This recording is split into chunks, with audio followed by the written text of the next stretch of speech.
এক ব্যক্তির বাদশাহী আছে, কি আছে? টাকা আছে, পয়সা আছে, গোটা ঢাকা শহরের মালিক, সব যান, সব গোটা বাংলাদেশের মালিক, সব কিছু আছে, সম্মান ইজ্জতের অভাব নেই, কিন্তু মাওলাকে নিয়ে কবরে যেতে পারে না। সে সবল না ব্যর্থ? কি ইমানের সাথে কর না ময়ে ময়ে কর? সব কিছু আছে কিন্তু মাওলাকে নিয়ে কবরে যেতে সফল না ব্যর্থ? ইমানের সাথে বলছেন। কিচ্ছু নাই, টাকা নাই, পয়সা নাই, জায়গা না, জমিনে কেউ চিনেও না, কেউ চেনেও না, ব্যক্তিকে কেউ চেনে না, সালাম দেয় না, কালাম দেয় না, কেউ বসায় না, কিচ্ছু নাই, কেউ সম্মান দেয় না, ইজ্জত দেয় না, টাকা নাই, পয়সা নাই, রাস্তা রাস্তায় ঘোরে, কিন্তু মাওলাকে নিয়ে কবরে গেছে। সফল না ব্যর্থ? আমি মনে করেন কিসের মধ্যে? ক্ষমতার মধ্যে।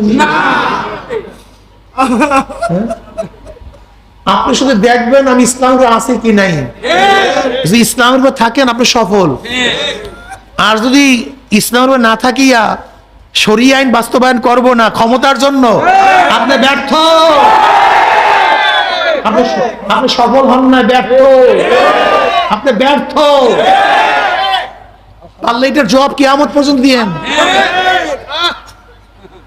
কিয়ামত পর্যন্ত পারলে জবাব দিয়েন, কিয়ামত পর্যন্ত। আমি মনে করি ইসলামের থাকিয়ে যদি একটা ভোট না পাই আমি সফল, আর শরিয়ত মানবো না, শরিয়ত বাস্তবায়ন করবো না, আমি যদি প্রাইম মিনিস্টার হই 300 সিট পাইয়াও আমি ব্যর্থ। ইসলাম আগে বুঝো, ইসলাম তো বুঝো না, বুঝছো ক্ষমতা, দুনিয়া বুঝছো। এর জন্য মুসলমান কোনোদিন ব্যর্থ হয় না, মুসলমান কোনোদিন হারে না।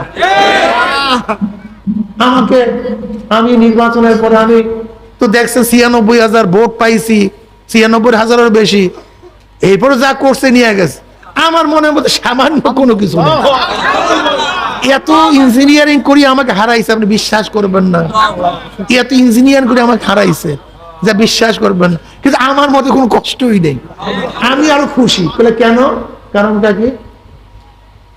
আমার উপরে বিশাল বোঝা, এত মানুষের খেদমত, এটা চাপানো হয়েছিল, কিন্তু আল্লাহ পাক ওদের শয়তানির কারণে হয়তো আমাকে আল্লাহ হেফাজত করছে, আমাদের খেদমত ওদের জন্য, কপাল পড়ার জন্য নেয়নি। আমি কি লিখছি? আমাকে ইসলাম ও দেশ ও মানবতার কল্যাণে খেদমত করার তৌফিক দেন, নাকি সুযোগ দেন। এখন আপনি যদি আমার খেদমত না নেন, আমার সে ভালো খাদেন যদি পান, তাহলে আপনি সফল হয়েছেন, আপনি জিতছেন। আমার সে ভালো নীতি আদর্শ যদি পান, তাহলে আপনি জিতছেন। কিন্তু আমার সে ভালো নেতা, আমার সে ভালো নীতি আদর্শ যদি আপনি না পান, তাহলে আপনারা হারছেন। আমার কি? আমার তো আসলে আমরা ইসলাম বুঝি না, এর জন্য পাগল হয়ে যায়। একটা উদাহরণ দেই, ওমর ইবনে খাত্তাব রাদিয়াল্লাহু তাআলা আনহু যখন অসুস্থ, তাকে যখন আঘাত করে, আবু লুল আঘাত করছে, সাহাবারা গেছেন, আমিরুল মুমিনিন, আপনি আপনার ছেলেকে খলিফা বানায়া যান, প্রতিনিধি বানায়া যান। বলে যে বোঝা আমি বহন করছি, হাঁটতে পারিনি, ঘুমাইতে পারিনি, বোঝার চিন্তা, এত টেনশন, এটা আমার পোলার মতো আমি সাফাই যাবো, এ কামে আমি নেই। তারা দায়িত্বকে কি মনে করছেন? আর আমরা আনন্দের বিষয় মনে করছি। কয়েকদিন পরে বুঝবা, সময় আসতেছে, কয়েকদিন পরে বুঝবা আনন্দ ফুর্তি করে ক্ষমতা, ক্ষমতা আনন্দ ফুর্তির বিষয়। হ্যাঁ, বাদশাহ আলমগীর জিন্দাফির, এই পাক উপমহাদেশের বাদশাহ ছিলেন কে? জিন্দাফির আলমগীর রহমতুল্লাহ আলাই। কয় বছরের বাদশাহ ছিলেন? 50 বছর মিয়া, 1-2 বছর না।